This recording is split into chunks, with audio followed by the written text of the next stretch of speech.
شامل عبادت ہے۔ أعوذ بالله من الشيطان الرجيم. بسم الله الرحمن الرحيم. الله نور السماوات والأرض، مثل نوره كمشكاة فيها مصباح، المصباح في زجاجة، الزجاجة كأنها كوكب دري يوقد من شجرة مباركة زيتونة لا شرقية ولا غربية، يكاد زيتها يضيء ولو لم تمسسه نار، نور على نور، يهدي الله لنوره من يشاء، ويضرب الله الأمثال للناس والله بكل شيء عليم. في بيوت أذن الله أن ترفع ويذكر فيها اسمه يسبح له فيها بالغدو والآصال، رجال لا تلهيهم تجارة ولا بيع عن ذكر الله وإقام الصلاة وإيتاء الزكاة، يخافون يوما تتقلب فيه القلوب والأبصار، ليجزيهم الله أحسن ما عملوا ويزيدهم من فضله، والله يرزق من يشاء بغير حساب. صدق اللہ العظیم۔ محترم بھائیوں، دوستوں، بزرگوں، سورہ نور کی چند آیات ہمارے سامنے تلاوت کی گئی۔ اللہ تعالیٰ نے ان آیتوں سے پہلے معاشرے اور سماج کی اصلاح کے سلسلے میں کیا کیا چیزیں ایک مومن اور مسلم معاشرے کو اپنانی چاہیے ان کا تذکرہ کیا۔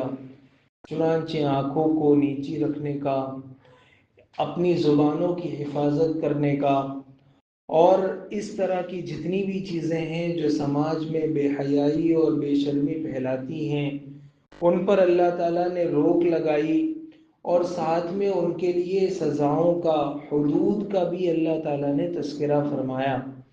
یہاں یہ مضمون پورا ہو جاتا ہے۔ اب آگے اللہ تعالیٰ یہ ارشاد فرماتے ہیں کہ سماج کی اصلاح صرف سزاؤں کے خوف سے نہیں ہو سکتی ہے، جب تک کہ ایک ایک فرد کی ذہن سازی نہ کی جائے، ایک ایک فرد کا ذہن نہ بنایا جائے، اس کو نیکی پر آمادہ نہ کیا جائے، بھلائی کے راستے پر رہنے کے لیے اس کو تیار نہ کیا جائے، تو صرف ماردھاڑ سے اور صرف سزاؤں سے سماج کی اصلاح نہیں ہو سکتی ہے۔ تاریخ بھی یہ بتاتی ہے کہ جس زمانے میں قوم کی اصلاح ہوئی ہے اور قوم اچھی بنی ہے، تو اس کے پیچھے جہاں ان سزاؤں کا کردار ہے، وہی ایک بہت اہم رول ہر فرد کو واعظ و نصیحت کے ذریعے سے، بھلائی کی، دین کی نیک باتوں کے ذریعے سے ہر فرد کو سمجھانے کا بھی بڑا رول رہا ہے۔ اس لیے آگے اللہ تعالیٰ کچھ واعظ و نصیحت کی باتیں، کچھ مسلمانوں کو اہم چیزوں کی طرف متوجہ کرنے کی باتیں ذکر کر رہے ہیں۔ اور فرد کی اصلاح، کسی ایک آدمی کی اصلاح میں سب سے بڑا کردار اس کے ایمان کا اور اس کے نیک اعمال کا ہوتا ہے۔ اس لیے جہاں بھی اللہ تعالیٰ نے قرآن پاک میں تذکرہ فرمایا ہے کامیاب لوگوں کا، تو وہاں عام طور سے اللہ تعالیٰ نے یہی دو چیزیں ذکر کی ہے کہ ایک ایمان اور دوسرا نیک عمل۔ قرآن پاک میں اللہ تعالیٰ نے 18واں پارہ جہاں سے شروع ہوتا ہے وہاں اللہ نے ذکر کیا قد افلح المؤمنون الذین هم فی صلاتهم خاشعون کہ ایمان والے کامیاب ہیں. اور ایمان والے کون ہیں؟ ایمان والے وہ ہیں جو یہ کام کرتے ہیں، پھر آگے ان کے نیک اعمال گنوائے ہیں. تو سب سے زیادہ قوی تاثیر رکھنے والا اثر، سب سے زیادہ جو چیز رکھنے والی ہے وہ ہے ایمان. اور ایمان کا اثر آدمی کے دل میں ایمان ہے، اور اس دل سے پھوٹنے والے ایمان کا اثر اس کے اعمال میں ظاہر ہوتا ہے. اسی لیے جتنا ایمان کمزور ہوگا اتنے اعمال میں آدمی پیچھے ہوگا. ایسا نہیں ہو سکتا کہ کسی کا ایمان کمزور ہو اور عمل میں وہ آگے بڑھا ہوا ہو. اسی لیے تبلیغ میں کہتے ہیں کہ بڑھتا ہوا ایمان ہمیں اللہ کے حکموں پر کھڑا کرے گا. تو اس کا یہی مطلب ہے کہ ایمان جتنا مضبوط ہوگا اتنا نیک اعمال کرنا اور گناہوں سے بچنا آسان ہوگا. اور ایمان کیا ہے؟ ایمان ایک اللہ کی طرف سے ملا ہوا ہدایت کا نور ہے جو انسان کے دل میں ہوتا ہے. اور یہ انسان کا دل اس ہدایت کے نور کو پھیلاتا ہے اور پھر وہ انسان کو اعمال پر ابھارتا ہے. اور ہدایت کا یہ نور کہاں ملتا ہے؟ نور کا مرکز کیا ہے؟ نور کا مرکز مسجد ہے. تو اللہ تعالیٰ نے اس کو ایک مثال کے ذریعے سے سمجھایا. پہلی آیت کریمہ میں ایمان کی ایک مثال دی ہے کہ ایمان کی مثال کیسی ہے. ایمان کی اور ہدایت کی مثال ایسی ہے جیسے کوئی ایک چراغ ہو، جس چراغ کو یعنی وہ جو تیل سے جلایا جاتا ہے، پرانے زمانے میں جو تیل کے ذریعے سے ایک بوتل میں تیل بھر کر اس کی ڈیوٹ اوپر نکال کر دیا نکال کر جس کو جلاتے تھے، تو ایسا ایک چراغ، اس چراغ کو پھر فانوس میں رکھا گیا ہو. فانوس جس کے آس پاس چمکدار شیشہ، بہت صاف ستھرا کانچ ہوتا ہے، اس کی وجہ سے اس کی روشنی اور بڑھ جاتی ہے.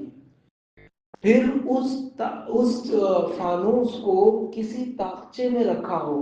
دیواروں کے اندر پرانے زمانے میں روشنی کے لیے جو تاخچے بنائے جاتے تھے جس کے تین طرف سے پیک ہوتا ہے، پیچھے کی طرف سے، دائیں سے، بائیں سے، تو وہ روشنی پھیلتی نہیں ہے. وہ تینوں طرف کی روشنی جمع ہو کے جس طرف کھلا ہوا ہوتا ہے دیوار کا حصہ اس طرف وہ روشنی آ جاتی ہے، یعنی اس کی روشنی بڑھتی ہے. اللہ تعالیٰ بھی ایمان اور ہدایت کو ایک مثال کے ذریعے سے سمجھا رہے ہیں کہ تمہارے دل میں جو ایمان اور ہدایت ہے وہ ایک طرح سے اللہ کی طرف سے دیا ہوا نور ہے، وہ ایک ہدایت کی دولت ہے. اور اس کی مثال ایسی ہے جیسے کوئی چراغ ہو، اور چراغ بھی مٹی کے تیل سے، پیٹرول سے یا گھاسلیٹ سے نہیں جلایا گیا ہے. یہ چراغ زیتون کے تیل سے جلایا گیا ہے. اور زیتون کا تیل کہتے ہیں کہ تیل میں سب سے اچھا تیل خالص اگر ہو تو وہ زیتون کا تیل ہے. اس کو جلانے سے بدبو بھی نہیں ہوتی ہے، اس میں دھواں بھی نہیں نکلتا ہے. اور وہ زیتون کا جو پیور اور خالص تیل ہوتا ہے وہ اتنا روشن اور اتنا زیادہ روشنی دینے والا ہوتا ہے، اگر آگ نہ بھی جلاؤ، آگ نہ بھی سلگاؤ تو بھی وہ ایسا دور سے لگتا ہے جیسا کہ وہ آگ بھڑک رہی ہو اس میں سے. اتنا زیادہ صاف، شفاف اور روشن ہوتا ہے. اور کیوں نہ ہو کہ زیتون کے مبارک پھل کی اللہ تعالیٰ نے قرآن پاک میں اس درخت کی والتین والزیتون کہہ کر قسم کھائی ہے. اور ابھی جو آیت کریمہ پڑھی گئی اس کے درخت کو اللہ تعالیٰ نے بابرکت درخت قرار دیا ہے. اسی لیے زیتون وہاں زیادہ ہوتے ہیں جہاں بابرکت زمین ہے. بیت المقدس اور اس کے آس پاس پورا وہ زیتون کی کھیتی کا علاقہ ہے. اور بیت المقدس اور اس کے آس پاس کا علاقہ وہ ہے جس کو اللہ تعالیٰ نے قرآن پاک میں کہا کہ یہ برکت والی زمین ہے. سبحان الذي اسرى بعبده ليلا من المسجد الحرام الى المسجد الاقصى الذي باركنا حوله، جس کے آس پاس ہم نے بڑی برکتیں رکھی ہیں.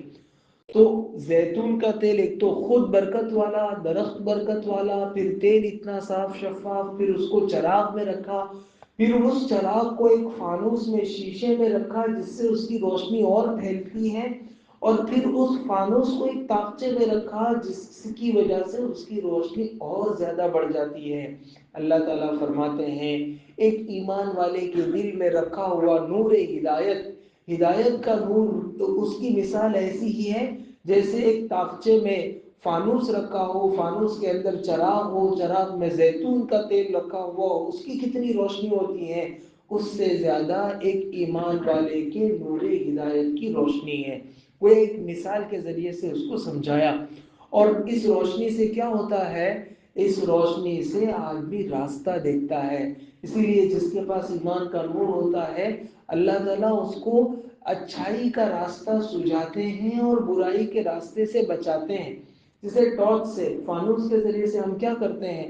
اپنے راستے کو راستہ روشن کرتا ہے آدمی، راستے میں کوئی تکلیف دینے والی چیز ہو وہ اس کو نظر آ جاتی ہے، کہیں کسی گڑھے میں کھڈے میں نہیں گرتا ہے، اس سے بچ جاتا ہے۔ ایسے ہی جس کو اللہ تعالیٰ ایمان کا نور عطا فرماتے ہیں وہ گناہوں کے کھڈوں اور گڑھوں میں گرنے سے بچتا ہے، اور وہ نیکی کے راستے پر آسانی کے ساتھ، استقامت کے ساتھ، پابندی کے ساتھ جمے رہتا ہے، اور وہاں اس پر چلتے رہتا ہے یہاں تک کہ موت کا وقت قریب آتا ہے تو اللہ تعالیٰ کلمے پر اس کا خاتمہ عطا فرماتے ہیں۔ تو یہ ایمان کا نور، ہدایت کا نور بہت بڑی چیز ہے۔ اللہ نے اس آیت کریمہ میں اسی کا تذکرہ فرمایا۔ ارشاد باری تعالیٰ ہے اللہ نور السماوات والارض، اللہ تعالیٰ تو آسمانوں اور زمین کے نور ہیں، یعنی اللہ تعالیٰ آسمانوں اور زمین میں رہنے والوں کو نور ہدایت عطا فرماتے ہیں۔ یہ نور عربی زبان کے اعتبار سے، عربی زبان میں کبھی کسی چیز کو بتلانا ہو تو ایک ہوتا ہے، عربی میں اس کو کہتے ہیں اسم فاعل، جس کا ترجمہ ہوتا ہے کرنے والا، اور ایک ہوتا ہے مصدر۔ عربی زبان میں اس کو ابھی جو مدرسوں میں طلبہ پڑھتے ہیں ان کو یہ چیز سکھائی جاتی ہے۔ تو قرآن جب کسی چیز کو بہت زیادہ اہمیت سے بیان کرتا ہے تو وہ اس کو اسم فاعل سے نہیں بیان کرتا ہے، مصدر کے ذریعے سے بیان کرتا ہے۔ مثلا اگر آپ کو کہنا ہو کسی کو کہ یہ بڑا انصاف کرنے والا ہے، مثلا زید انصاف کرنے والا ہے، اس کے لیے عربی میں جملہ آتا ہے، سینٹنس آتا ہے، اس کے لیے عربی میں زید عادل، زید انصاف کرنے والا ہے۔ لیکن آپ اس کے انصاف کو اور زیادہ بڑھانا چاہتے ہیں تو کہتے ہیں زید عدل، زید انصافی ہے، یعنی انصاف کا دوسرا نام زید ہے، یا زید بولو یا انصاف بولو، دونوں ایک دوسرے کے لیے لازم ملزوم ہے۔ تو قرآن پاک ایسی، جیسے ابھی اس سے پہلے جو آیت کریمہ گزری، اس آیت کریمہ میں اللہ تعالیٰ نے اور بھی جگہوں پر قرآن پاک کو کہا ہدی للمتقین، تقوی والوں کے لیے قرآن ہدایت ہے، یعنی ہدایت کرنے والا ہے۔ تو مصدر ذکر کرتے ہیں لیکن اس سے مراد اسم فاعل ہوتا ہے، یہاں بھی نور مصدر ہے اور اس سے مراد ہدایت ہے، لیکن ہدایت دینے والا اس کا ترجمہ ہے۔ سیدنا حضرت ابن عباس رضی اللہ عنہما جو صحابہ میں سب سے زیادہ قرآن کی تفسیر جاننے والے ہیں اور بارگاہ رسالت صلی اللہ علیہ وسلم سے ان کو قرآن پاک کے علم کی دعا ملی ہیں، وہ فرماتے ہیں کہ اس آیت کریمہ میں نور سے مراد ہے کہ اللہ تعالیٰ آسمانوں اور زمینوں، یعنی آسمان اور زمین میں رہنے والے سب کو اللہ تعالیٰ ہدایت دینے والے ہیں۔ اللہ نور السماوات والارض، اللہ تعالیٰ آسمانوں اور زمین کا نور ہے۔ اور اللہ کے نور کی مثال کیسی ہے؟ ہدایت کے نور کی مثال مثل نورہ کمشکاۃ فیہا مصباح، اللہ تعالیٰ کے نور کی مثال ایسی ہوتی ہے جیسا کہ ایک تاقچہ ہو جس میں چراغ رکھا ہوا ہو، المصباح فی زجاجہ، اور وہ چراغ شیشے کے اندر ہو۔ شیشہ کیسا ہو؟ الزجاجۃ کأنہا کوکب دری یوقد من شجرہ، چراغ شیشے کے اندر ہو اور شیشہ ایسا ہو جیسے ایک ستارہ موتی کی طرح چمکتا ہوا، یعنی وہ جس فانوس میں چراغ رکھا ہے اس کا کانچ بہت چمکتا ہوا ہے، اور وہ چراغ برکت والے درخت زیتون کے تیل سے روشن کیا جاتا ہے۔ زیتون کا تیل بہت زیادہ مفید ہے۔ حدیث میں حضور صلی اللہ علیہ وسلم نے فرمایا کہ زیتون کے تیل کو کھانے کے لیے بھی استعمال کرو اور بدن پر اس کی مالش بھی کیا کرو، کیونکہ یہ شجرہ مبارکہ بابرکت درخت سے اللہ تعالیٰ کی طرف سے یہ عنایت ہوا ہے۔ تو زیتون کے تیل کا استعمال اپنے گھروں میں اس نیت سے کہ یہ برکت والا تیل ہے ضرور کرنا چاہیے، اور حدیث میں اس کی ترغیب آئی ہے یکاد من شجرۃ مبارکۃ زیتونۃ لا شرقیۃ ولا غربیہ، اور وہ درخت زیتون کے تیل سے، وہ چراغ برکت والے درخت زیتون کے تیل سے روشن کیا جاتا ہے، جو درخت صرف مشرق کے رخ پر بھی نہ ہو اور مغرب کے رخ پر بھی نہ ہو، یعنی درخت ایسی جگہ ہے کہ مشرق اور مغرب دونوں طرف سے سورج کی روشنی آنے کے لیے کوئی چیز مانے نہیں ہے، درمیان میں کوئی چیز رکاوٹ نہیں ہے، ہر وقت سورج کی روشنی اس پر پڑتی رہتی ہے۔ تو سورج کی روشنی پڑنے سے اس کا پھل پک جاتا ہے، اور پکے ہوئے زیتون سے جو تیل نکلتا ہے جو سورج کی روشنی میں پکتا ہے وہ اور زیادہ صاف اور شفاف ہوتا ہے، اس کی روشنی اور زیادہ ہوتی ہے۔ یکاد زیتها یضیء ولو لم تمسسه نار، اور وہ ایسا لگتا ہے کہ اس کا تیل خود ہی روشنی دے دے گا چاہے اس کو ابھی آگ نہ لگی ہو، یعنی آگ لگائے بغیر بھی ایسا لگتا ہے کہ وہ روشن ہے، اور اگر آگ لگا دی جائے تو پھر وہ نور علی نور، روشنی پر روشنی ہو جائے گی۔ یہدی اللہ لنورہ من یشاء، اللہ تعالیٰ جس کو چاہتے ہیں اپنے نور تک پہنچا دیتے ہیں۔ یہ ہدایت کا نور ہر آدمی کے دل میں رکھا ہوا ہے، چاہے مسلمان ہو چاہے کافر ہو، بس اس نور کے ساتھ ایک ماچس کی سلائی لگانے کی ضرورت ہے۔ جس کو اللہ تعالیٰ کلمے کی توفیق عطا فرماتے ہیں، جس کو اللہ تعالیٰ نیک اعمال کی توفیق عطا فرماتے ہیں، گویا اس کے دل میں رکھا ہوا نور ہدایت کا چراغ اب روشن ہو گیا۔ اب اس کی ذمہ داری ہے کہ ہواؤں سے اس کو بچائیں، گناہوں کی، بدعتوں کی، خرافات کی، رسومات کی ہواؤں سے اپنے دل میں جلنے والی ایمان کی شمع کو بچائے گا، اللہ تعالیٰ قیامت کے دن اس کو جنت عطا فرمائیں گے۔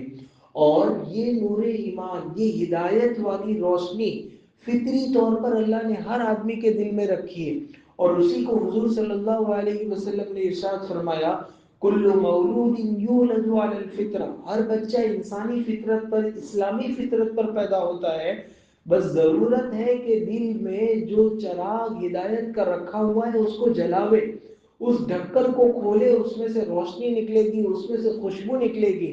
اللہ تعالیٰ نے ہم سب کو ایمان کی توفیق عطا فرمائی ہے، اس کا فضل ہے۔ اس کو اللہ تعالیٰ نے قرآن پاک میں ایک اور موقع پر بھی ارشاد فرمایا، أَفَمَنْ شَرَحَ اللَّهُ صَدْرَهُ لِلْإِسْلَامِ فَهُوَ عَلَى نُورٍ مِّن رَّبِّهِ، کہ جس کے دل کو اللہ نے اسلام کے لیے کھول دیا، وہ اللہ کی طرف سے، اپنے پروردگار کی طرف سے گویا اس کو ملا ہوا ایک نور ہے۔ اور جس کا دل اسلام کے لیے، ایمان کے لیے اللہ تعالیٰ کھول دیتے ہیں تو پھر وہ نور اس کو راستہ دکھاتا ہے، وہ نور اس کو ٹھیٹر سے بچاتا ہے، وہ نور اس کو گناہوں کے راستوں سے بچاتا ہے، وہ نور اس کو بدعات کے گھڑوں سے بچاتا ہے، اور وہ نور اس کو نماز کی طرف لاتا ہے، روزے کی طرف لاتا ہے، زکوٰۃ کے ادا کرنے پر ابھارتا ہے، حج کے ادا کرنے پر ابھارتا ہے۔ تو جس کا جتنا نور روشن ہوتا ہے، جس کا جتنا ایمان مضبوط ہوتا ہے، ویسے وہ اعمال پر پڑتا ہے۔ اور انسان کو یاد رکھنا چاہیے کہ یہ نور میرا اپنا نہیں ہے بلکہ میرے پروردگار کا عطا کیا ہوا ہے۔ اللہ یہی تو فرما رہے ہیں، یہدی اللہ لنورہ من یشاء، اللہ تعالیٰ جس کو چاہتے ہیں وہ اپنے نور سے نوازتے ہیں، اپنا نور ہدایت عطا فرماتے ہیں۔ اور اللہ کس کو عطا فرماتے ہیں؟ جو انسان ارادہ کرتا ہے، جو خیر کے کام کرنے کی طرف لپکتا ہے، اللہ تعالیٰ اس کو اپنے اس نور تک پہنچا دیتے ہیں۔ وَيَضْرِبُ اللَّهُ الْأَمْثَالَ لِلنَّاسِ، اور اللہ تعالیٰ لوگوں کے فائدے کے لیے مثالیں بیان کرتے ہیں، تاکہ چونکہ دل میں رہنے والا ہدایت کا نور تو ایک مانوی چیز ہے، آدمی محسوس نہیں کر سکتا۔ آپریشن کر کے اگر دل کو چیر پھاڑ کر اگر اندر سے دیکھا جائے تو وہاں کوئی دکھائی دینے والی چیز نظر نہیں آئے گی کہ کوئی نور ہے، کوئی ہدایت کا، کوئی گوشت کا لوتھڑا ہے، ایسا کچھ بھی نظر نہیں آتا۔ تو ایک نہ دکھائی دینے والی چیز کو اللہ نے ایک مثال کے ذریعے سے سمجھایا کہ دیکھو تمہاری مسجدوں میں، گھروں میں، طاقچوں میں جو فانوس رکھا رہتا ہے، اس فانوس میں ایک دیا ہوتا ہے، وہ دیا زیتون کے تیل سے اگر چل رہا ہو اور اس کے آس پاس چمکدار کانچ ہو تو کتنی زیادہ روشنی دیتا ہے، وہ ڈبل روشنی ہو جاتی ہے، ٹربل روشنی ہو جاتی ہے۔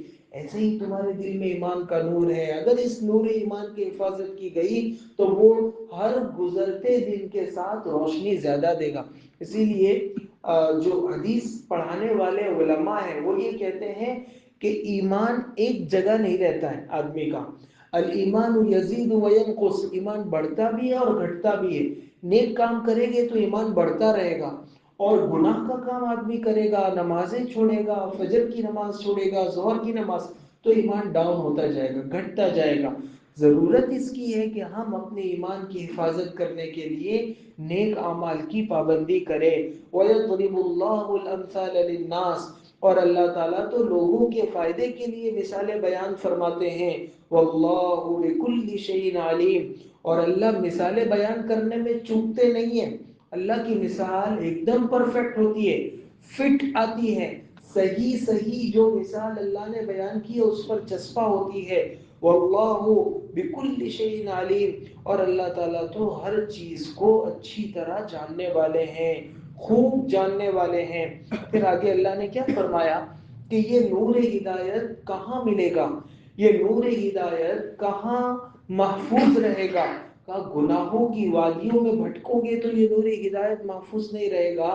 اس نور کو پانے کے لیے، اس نور کو بچانے کے لیے، اس روشنی کو اور زیادہ روشن کرنے کے لیے تمہیں مسجد آنا پڑے گا۔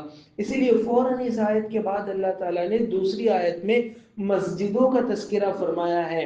چنانچہ اللہ تعالیٰ ارشاد فرماتے ہیں فی بیوت اذن اللہ ان ترفع ویذکر فیہا اسمہ یسبح لہ فیہا بالغدو والآصال۔ اللہ تعالیٰ کے دیے ہوئے نور سے ہدایت پانے والے بندے ایسے گھروں میں جا کر اللہ تعالیٰ کی عبادت کرتے ہیں جن گھروں کے بارے میں، یعنی مسجدوں کا حکم ہے، جن گھروں کے بارے میں اللہ تعالیٰ نے یہ حکم دیا ہے کہ ان گھروں کو تعظیم کا اونچا مقام دیا جائے، اور یہ بھی حکم دیا ہے کہ ان مکانوں میں اس اللہ تعالیٰ کا نام بھی لیا جاوے، اور صبح اور شام ان مکانوں میں اللہ تعالیٰ کی تسبیح پڑھتے ہیں۔ اس آیت کریمہ میں اللہ تعالیٰ نے تین چیزیں ذکر کی۔ پہلی چیز ذکر کی فی بیوت اذن اللہ ان ترفع، وہ گھر جن کو بلند کرنے کا اللہ نے حکم دیا ہے۔ تو ان ترفع بلند کرنے کا کیا مطلب؟ مسجدوں کو بلند کرنے کا علماء نے لکھا ہے کہ دونوں حکم اس میں شامل ہیں۔ بلند کرنے کا مطلب یہ ہے کہ مسجد ظاہری اعتبار سے بھی بلند، خوبصورت اور اچھی ہونی چاہیے، اور باطنی اعتبار سے بھی مسجد بلند اور خوبصورت ہونی چاہیے۔ ظاہری اعتبار سے کیسے بلند ہوگی؟ جیسے مسجد میں مینارے بنائے جاتے ہیں، مسجد کو ٹھیک ٹھاک اچھا خوبصورت بنایا جاتا ہے۔ بہت زیادہ مسجد میں فضول خرچی کرنے سے منع کیا گیا ہے، وہ قیامت کی نشانیوں میں سے بھی اس کو بتلایا گیا ہے، لیکن ٹھیک ٹھاک تو مسجد بنانی ہی چاہیے۔ کم از کم جس محلے میں مسجد واقع ہے اس محلے کے گھروں جیسی تو مسجد کم از کم ضرور ہونی چاہیے۔ اسی لیے آپ صلی اللہ علیہ وسلم کے زمانے میں تو اتنی مال کی ریل پیل نہیں تھی، تو مسجد نبوی کچی تھی۔ بعد میں پھر حضرت عمر رضی اللہ عنہ نے اس کو بڑھایا، بڑی کیا۔ حضرت عثمان رضی اللہ عنہ نے مسجد کو پکی بنایا، خوبصورت اس میں پتھر لگوائے۔ تو مسجد ٹھیک ٹھاک ہونی چاہیے، ہر اعتبار سے مسجد کو اچھا بنانا چاہیے۔ کم از کم ایک مسلمان کو اس پر غیرت آنی چاہیے کہ میرے گھر سے تو اچھی مسجد ہو۔ لیکن صرف مسجد اچھا بنانا ہی اس کو بلند کرنا نہیں ہے، مسجد کا بلند کرنا یہ ہے کہ مسجد کو آباد رکھا جائے، اور مسجد کو آباد رکھا جائے، مسجد کے جو حدود اور آداب ہیں، جیسے گندگی سے اس کو پاک رکھنا چاہیے۔ مسجد کو کوڑا کرکٹ سے، کچرے سے، گناہوں سے، ہر اعتبار سے، ظاہر کے اعتبار سے بھی اور باطن کے اعتبار سے، ہر اعتبار سے مسجد کو صاف ستھرا رکھنا چاہیے۔ اور یہ بات بھی یاد رکھنا چاہیے کہ مسجد کو صاف ستھرا رکھنے کی ذمہ داری صرف مسجد کے خادم کی نہیں ہے، محلے کا ہر شخص ذمہ دار ہے، جس کو چاہیے کہ اللہ تعالیٰ کی یہاں سے ثواب پائے وہ مسجد کو صاف رکھنے کی فکر کرے۔ اللہ کے رسول صلی اللہ علیہ وسلم نے ایک خاتون کو جو ہمیشہ مسجد نبوی میں جھاڑو مارا کرتی تھی، ان کا رات کو انتقال ہو گیا ان صحابیہ کا۔ صحابہ نے سوچا کہ اللہ کے رسول صلی اللہ علیہ وسلم آرام فرما رہے ہوں گے، کہاں ہم ان کو خبر دینے جائیں گے؟ تو اپنے طور سے اس کو نماز جنازہ پڑھا کر اس کی کفن دفن کا سارا نظام کر دیا۔ صبح فجر کے بعد آپ صلی اللہ علیہ وسلم کو اطلاع ملی کہ اس خاتون کا تو انتقال ہو گیا ہے۔ تو آپ صلی اللہ علیہ وسلم نے صحابہ سے کہا کہ تم نے مجھ کو اطلاع کیوں نہیں کی؟ کہا ہم نے سوچا کہ آپ آرام فرما رہے ہوں گے، آپ کہاں رات کو اٹھ کر زحمت فرمائیں گے، تو ہم نے کام کر لیا۔ حضور اکرم صلی اللہ علیہ وسلم نے فرمایا کہ میں نے اس صحابیہ کو، اس عورت کو رات کو میں نے جنت کی ناروں میں غوطہ لگاتے ہوئے دیکھا، او کما قال علیہ الصلوۃ والسلام۔ تو دیکھیے یہ مسجد کو صاف کرنے والا عمل آدمی کو جنت میں لے جاتا ہے۔ حتیٰ کہ بعض حدیثوں میں ایسا آتا ہے کہ اگر ایک تینکا بھی مسجد میں آپ بیٹھے ہیں اور آپ نے ایک تینکا دیکھا، آپ نے لے کر اس کو اپنی جیب میں ڈال دیا کہ باہر جا کے پھینک دیں گے یا اٹھ کر باہر جا کر پھینک آئے، اللہ تعالیٰ قیامت کے دن بندوں کو جب نیک اعمال کا بدلہ دیں گے تو جتنے بھی بڑے بڑے نیک عمل کیے ہیں ان کا بھی بدلہ ملے گا، اور جتنے چھوٹے چھوٹے عمل کیے ہیں ان پر بھی اللہ ثواب دیں گے۔ اور پھر حدیث میں حضور صلی اللہ علیہ وسلم نے ارشاد فرمایا، یہاں تک کہ اگر کسی ایمان والے نے مسجد سے ایک تنکا اٹھا کر بھی مسجد کو پاک صاف رکھنے کے لیے باہر پھینک دیا ہے، اس تنکا اٹھانے پر بھی اللہ تعالیٰ کے یہاں سے اس کو ثواب دیا جائے گا۔ تو مسجد کا بنانا، مسجد کو صاف ستھرا رکھنا، مسجد کو گندگی اور نجاست سے پاک رکھنا، یہ سب محلے والوں کی ذمہ داری ہے۔ حضور اکرم صلی اللہ علیہ وسلم نے تو یہاں تک ارشاد فرمایا، من بنا مسجدا من ماله یا من بنا مسجدا للہ بنا اللہ له بیتا فی الجنہ، کہ جو شخص اپنے مال میں سے اللہ کے لیے مسجد بنائے گا، اللہ تعالیٰ اس کے لیے جنت میں ایک گھر بنائیں گے۔ تو کتنا اچھا آسان سودا ہے، جنت میں ایک محل کی تعمیر چاہتے ہیں؟ دنیا میں بہت سی جگہ ایسی ہے، بہت سے بنجر علاقے ایسے ہیں جہاں مسجدوں کی ضرورت ہے، تو کوشش کرنی چاہیے کہ اپنے مال میں سے وہاں ایک مسجد بنا کر اپنی زندگی میں بنا کر جائیں۔ لوگ یہ سوچتے ہیں کہ میرے مرنے کے بعد میرے بیٹے بنا کر جائیں گے، کوئی کسی کے لیے کچھ نہیں کرتا ہے، جو آدمی کو کرنا ہے اپنی زندگی میں کرنا ہے۔ تو اللہ تعالیٰ توفیق عطا فرمائے، تو کسی جگہ مسجد بنانا چاہیے، یہ بھی اس کے حکم میں شامل ہے۔ مفتی محمد شفیع عثمانی رحمۃ اللہ نے لکھا ہے کہ مسجد کو بلند کرنے کا حکم ہے، یعنی ظاہری اعتبار سے بھی اور باطنی اعتبار سے بھی، ہر طرح مسجد کو صاف ستھرا اور خوبصورت رکھنا چاہیے، مسجد کے بنانے میں اپنا حصہ لگانا چاہیے۔ آپ کو معلوم ہوگا ہجرت کے بعد حضور صلی اللہ علیہ وسلم نے سب سے پہلے مسجد بنائی قباء میں، اور پھر اس کے بعد مدینہ منورہ آئے، وہاں مسجد بنائی۔ اس سے پہلے مکہ تعمیر ہوا تھا، خانہ کعبہ تعمیر ہوا تھا آپ صلی اللہ علیہ وسلم کے بچپن کے زمانے میں۔ ان تینوں مسجدوں کی تعمیر کے وقت آپ صلی اللہ علیہ وسلم کا، آپ کا عمل یہ تھا کہ آپ خود اپنے کندھے پر پتھر اٹھا کر لاتے تھے۔ صحابہ تو فرماتے ہیں پتھر اٹھانے کی وجہ سے آپ کا کندھا لال ہو گیا، زخمی ہو گیا، لیکن آپ پتھر اٹھا کر لاتے تھے، اور اپنے صحابہ کہتے تھے کہ ہم لے آتے ہیں اللہ کے رسول کا، نہیں میں بھی ثواب کا محتاج ہوں، تم دوسرا کوئی پتھر وہاں سے لے لو اور وہ لا کر رکھو، یہ پتھر تو میں ہی رکھوں گا۔ حالانکہ آپ چاہتے تو کرسی لگا کر وہاں بیٹھ جاتے اور لوگوں کو کہتے چلو بناؤ میں نگرانی کرتا ہوں۔ تو آپ نے خود عملاً مسجد کے بنانے میں حصہ لیا۔ اللہ توفیق دے تو مسجد کی تعمیر کا کام وہ مزدوروں سے بھلے سے ہوتا رہے، لیکن ایک اینٹ، دو چار اینٹ، کچھ مٹی وغیرہ خود اپنے ہاتھ سے ڈالنا چاہیے، تاکہ ہمارا مال جیسے مسجد میں لگ رہا ہے، ہماری جان اور ہمارا عمل بھی مسجد میں لگ جائیں۔ اور یہ جو آیت کریمہ میں اللہ نے حکم دیا ہے کہ مسجد کو بلند کرنا ہے، اس میں ہمارا حصہ لگ جائے۔ اور پھر آیت میں اللہ نے ادینہ کا لفظ استعمال فرمایا۔ ادینہ کا ترجمہ ہوتا ہے جس کی اللہ کی طرف سے اجازت دی گئی۔ علماء لکھتے ہیں کہ یہاں اللہ کو یہ کہنا چاہیے کہ جس کی اللہ کی طرف سے جس کا حکم دیا گیا۔ ادین اجازت اس لیے استعمال کیا گیا کہ ایک مومن کے ایمان کا تقاضا ہے کہ اللہ نے جس چیز کی اجازت دی ہے تو وہ حکم کا منتظر نہ رہے، اجازت ہی کو اشارہ سمجھ لے کہ گویا اللہ کی طرف سے حکم دیا گیا۔ اور دوسرا یہ کہ غریبوں کے لیے اللہ نے اس میں راستہ نکالا کہ ہم نے کہا مسجدوں کو بلند کرنے کا، تمہارے پاس پیسہ نہیں ہے تم کیسے بلند کرو گے، کا حکم نہیں، اجازت ہے بلند کرنے کی۔ باقی یہ ہے کہ اگر تمہارے پاس پیسہ نہیں ہے، ایک چھپر ڈال کر، ایک پترے کا شیڈ ڈال کر بھی تم مسجد رکھو، لیکن مسجد ضروری ہے۔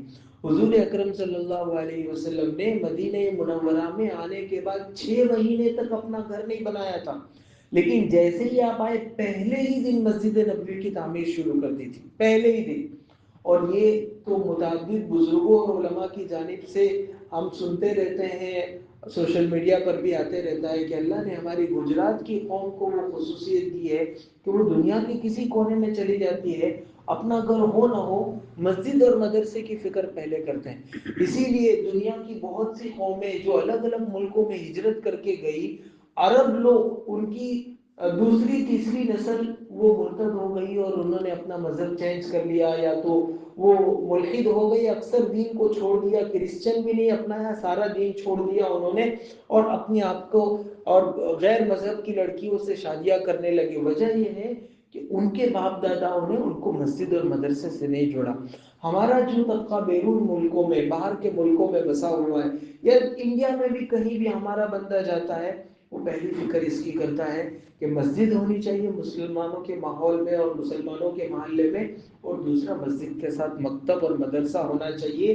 یہ آنے والی نسلوں کے ایمان کی حفاظت کا ذریعہ ہے، اور یہ اللہ کی اس حکم کو پورا کرنا ہے۔ فی بیوت اذن اللہ ان ترفع، کہ اللہ تعالیٰ نے ان گھروں میں، جن گھروں کو اللہ تعالیٰ نے بلند کرنے کا حکم دیا، بلند کرنے کے پیسے نہیں ہے تو ظاہری اعتبار سے بنا لو، پھر یہ بلند کرنا اس اعتبار سے بھی ضروری ہے کہ باطنی اعتبار سے، اعمال کے اعتبار سے بھی مسجد کا اسٹیٹس بلند ہونا چاہیے۔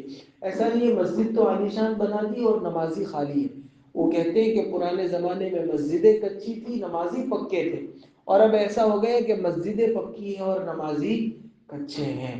تو مسجدیں جتنی بلند ہو، نمازی بھی اتنے ہی بلند ہونے چاہیے۔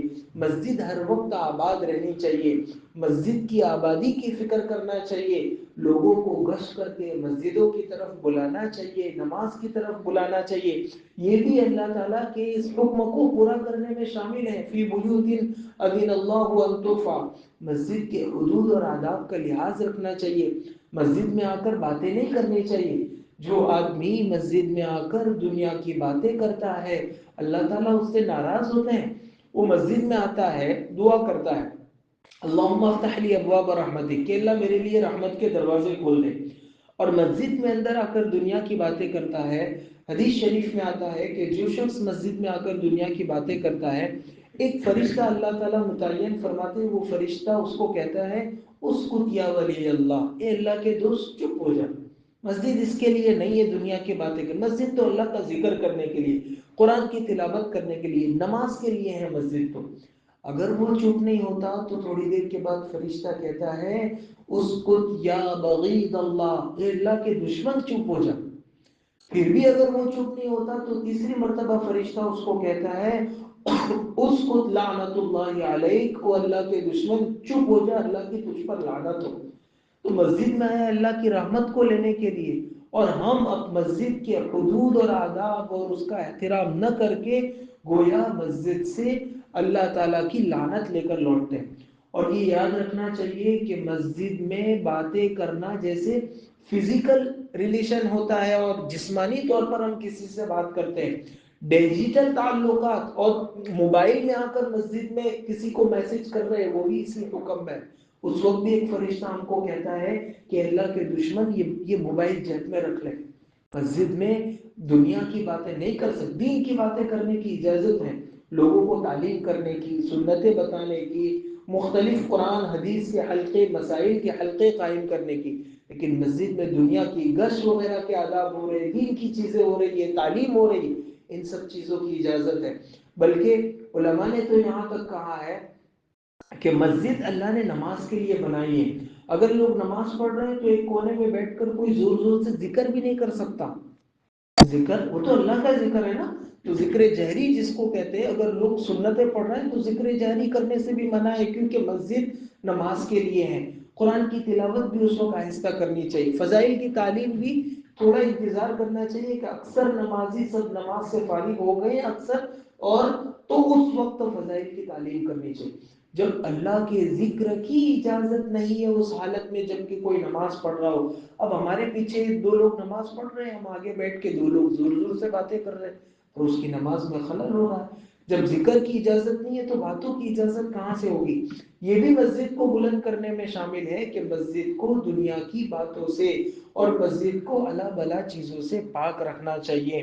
اسی کو اللہ تعالیٰ نے اس آیت کریمہ میں فرمایا فی بیوت اذن اللہ ان ترفع، ان گھروں میں جن کو اللہ نے بلند کرنے کا حکم دیا گیا ہے۔ اب دیکھیں حدیث میں حضور صلی اللہ علیہ وسلم نے فرمایا کچی لہسن اور پیاز کھا کر مسجد میں نہ آنا چاہیے، کیونکہ مسجد فرشتوں کی جگہ ہے، یہ اللہ کی رحمت اترتی ہے، بدبودار چیزیں نہیں ہوتی۔ اسی لیے مسجد کو اگر کوئی خوشبو لگاتا ہے، دھونی دیتا ہے، عود وغیرہ کی دھونی اگر دیتا ہے تو یہ سنت ہے۔ حدیث میں آپ صلی اللہ علیہ وسلم نے اس کی ترغیب دی ہے۔ جیسے ہم اپنے گھروں پہ، اپنے بدن پہ ہم خوشبو لگاتے ہیں، مسجد کو بھی اچھی خوشبو سے معطر رکھنا چاہیے، یہ سنت ہے، اس سنت پر ہم کو عمل کرنا چاہیے۔ تو آپ صلی اللہ علیہ وسلم نے منع فرمایا کہ کچی بدبودار لہسن اور پیاز کھا کر مسجد میں نہیں آنا چاہیے۔ اگر کوئی آتا تھا تو آپ اس کو مسجد کے پڑوس میں جنت البقیع کا جو قبرستان تھا وہاں آپ صلی اللہ علیہ وسلم بھیج دیتے تھے کہ آپ کے منہ سے آپ کھا کر آئے ہیں۔ تو اور خود حضور اکرم صلی اللہ علیہ وسلم بھی زندگی میں چاہے مسجد میں ہو کہ کہیں ہو آپ کچی لہسن نہیں کھاتے تھے۔ حضرت ابو ایوب انصاری رضی اللہ عنہ جن کے گھر پر 6 مہینے تک حضور صلی اللہ علیہ وسلم رہے، پھر بعد میں اپنے گھر بنایا اور وہاں منتقل ہوئے مدینہ میں، تو وہ فرماتے تھے کہ ہم رات کو روزانہ ہم دن میں حضور صلی اللہ علیہ وسلم کو کھانا بھیج دیتے تھے، آپ کھا کر جب پیالہ واپس بھیجتے تھے تو جہاں آپ کی انگلیوں کے نشانات ہوتے تھے ہم برکت حاصل کرنے کے لیے وہیں سے کھاتے تھے۔ ایک بار ہم نے کچھ بھیجا، اس میں کچی لہسن پڑی ہوئی تھی، پورا پیالہ ایسا کا ایسا واپس آیا۔ ہم دوڑ کر حضور کے پاس گئے کہ کیا ہو گیا، آج آپ نے کھانا تناول نہیں فرمایا؟ اس میں وہ لہسن پڑا ہوا تھا، اور میں ویسے جائز ہے کہ میں نہیں کھاتا ہوں کیونکہ فرشتے میرے پاس وہی لے کر آتے ہیں، تو میں نہیں چاہتا کہ میرے منہ سے بدبو آئے، اس لیے میں نہیں کھاتا۔ تو حکم یہی ہے کہ کھانے کی اجازت ہے، کوئی مسئلہ نہیں، لیکن کھا کر کچی پیاز کھا کر یا کچی لہسن کھا کر مسجد میں نہیں آنا چاہیے۔ ہاں یہ کہ منہ اپنا صاف کر لے مسواک کے ذریعے سے یا برش وغیرہ کے ذریعے سے یا مکواس وغیرہ کے ذریعے سے اس بدبو کو دور کر دے تو مسجد آ سکتا ہے۔ ایسے ہی جسم میں ایسے کپڑے پہن کر بھی نہیں آنا چاہیے جو بدبودار ہو۔ اس کا مطلب یہ نہیں کہ آدمی نماز چھوڑ دے، قضا کر دے، اس کا مطلب یہ ہے کہ اپنے گھر جائیں، یہ ٹی شرٹ اتاریں جس میں وہ کھیل رہا تھا اور دوسرا پہن کر آئے۔ نماز قضا کرنے کے لیے نہیں کہہ رہے ہیں، لیکن یہ کہہ رہے ہیں کہ کوشش کرنی چاہیے، اہتمام کرنا چاہیے۔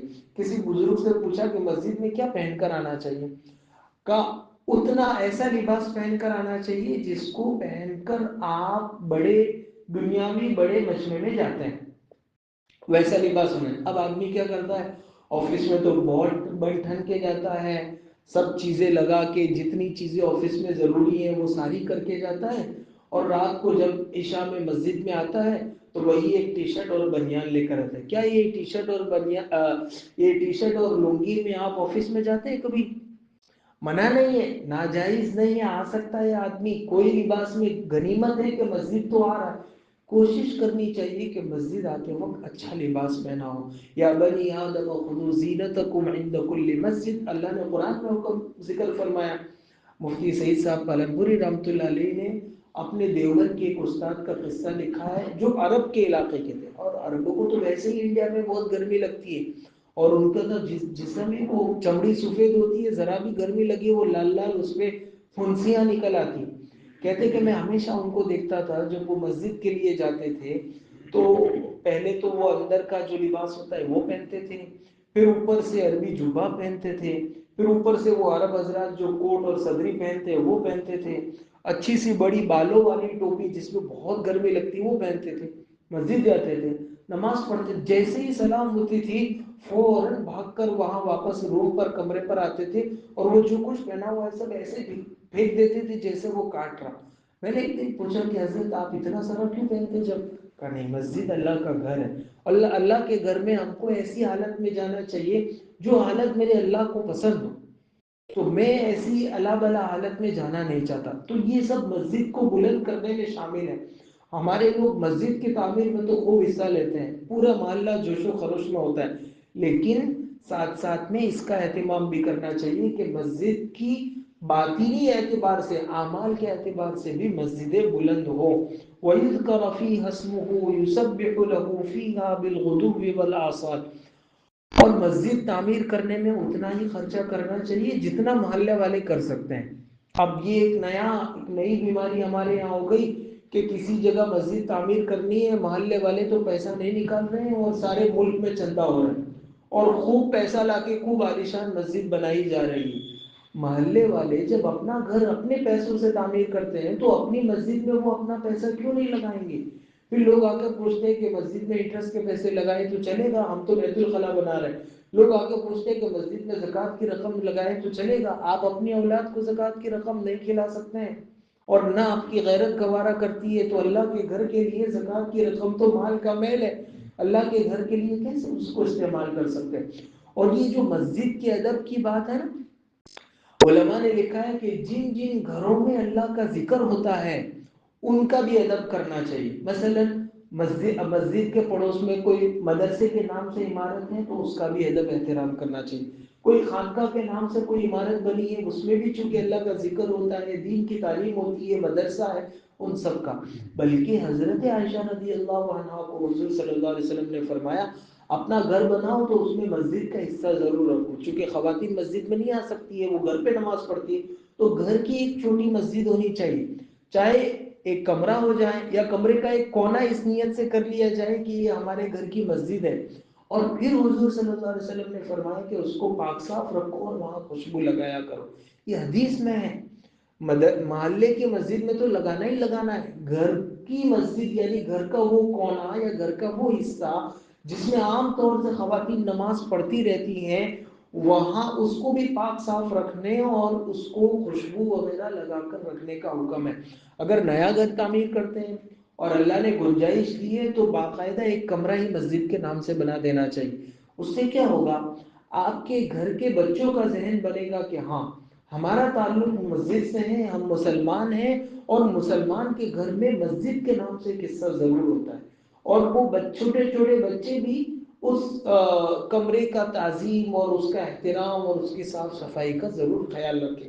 اس کا حکم مسجد جیسا نہیں ہو جاتا بالکل، یعنی وہ مسجد قیامت تک کے لیے مسجد ہو جاتی ہے ایسا نہیں ہے. وہ بس خالی ایک نیت ہے کہ گھر کی خواتین اس میں نماز پڑھے گی.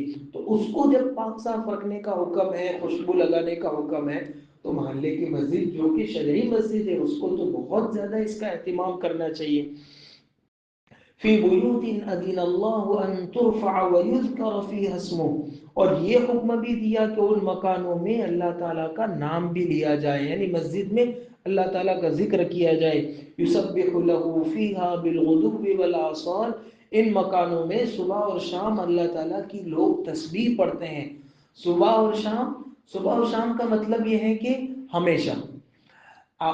جب کوئی کام ہم کو بتلانا ہوتا ہے تو ہم کہتے ہیں کیا صبح شام یہ کرتے رہتا ہے، یا کہتے ہیں وہ فلانا آدمی تو صبح اور شام پڑھتے رہتا ہے، مطلب یہ کہ ہمیشہ پڑھتا رہتا ہے. تو مسجد 5 وقتوں میں تو آباد ہونی ہی چاہیے، اس کے علاوہ بھی کوشش کرنی چاہیے کہ مسجد آباد رہے اور مسجد کی آبادی کی، مسجد میں اللہ تعالیٰ کا نام ہو. اور ان 5 وقتوں میں خصوصی طور پر اسی لیے بالغدو بھی صبح کا وقت، یہ غدو عربی زبان میں کہتے ہیں صبح صادق سے لے کر سورج نکلنے تک، اس وقت میں فجر کی نماز ادا کی جاتی ہے.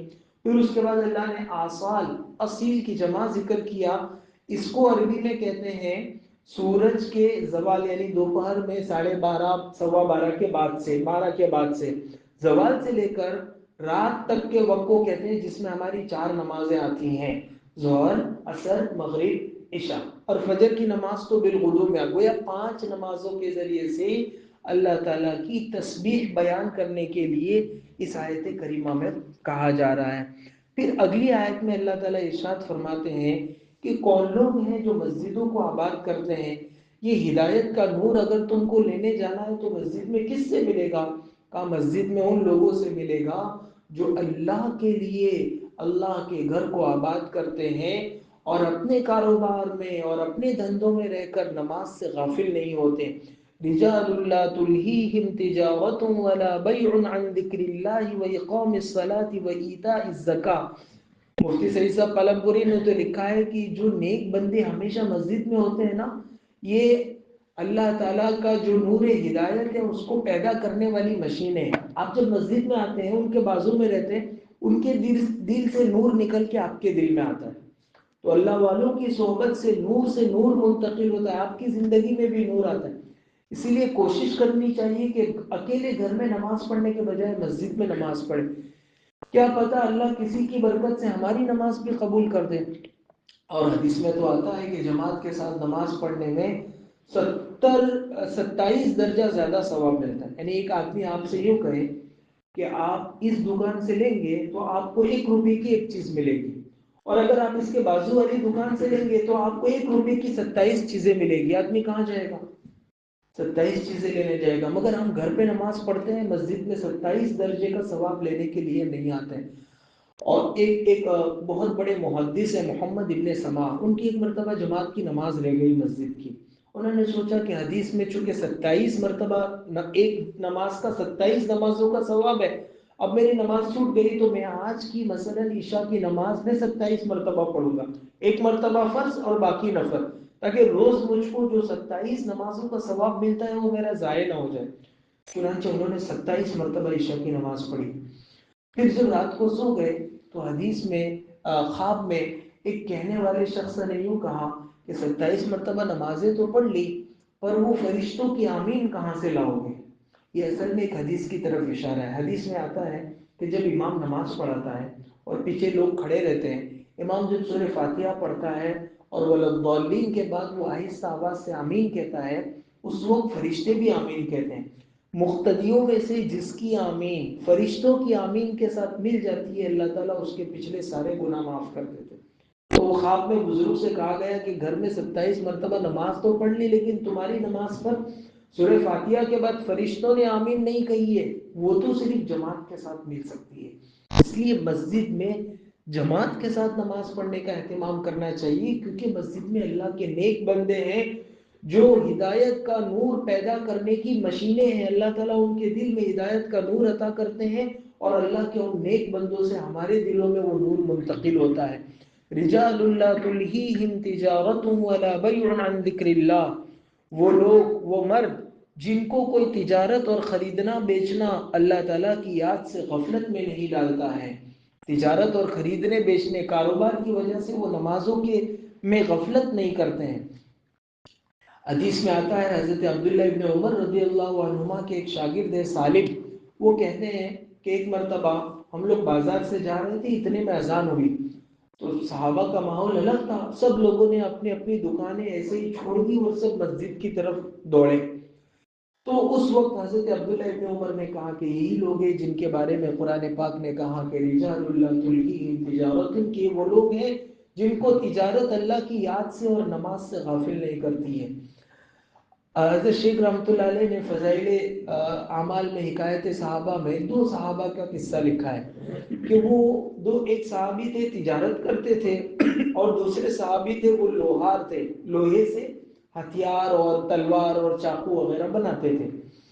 ان کا اپنا معمول مبارک یہ تھا کہ اگر وہ جو تاجر صحابی ہیں وہ تجارت کرنے کے لیے، چیزیں بیچنے کے لیے دکان پر بیٹھے ہیں، مثلا کوئی کچھ لینے آیا اور اس کو تولنے کے لیے انہوں نے ترازو میں ڈال دیا، بس اب خالی یہ تول کر دینا ہے اور پیسے لینا ہے، اور اذان ہو گئی تو اس کو ایسا کا ایسا چھوڑ دیتے اور مسجد چلے جاتے ہیں کہ ہم تو اللہ کے غلام ہیں، ہم دنیا کے غلام نہیں.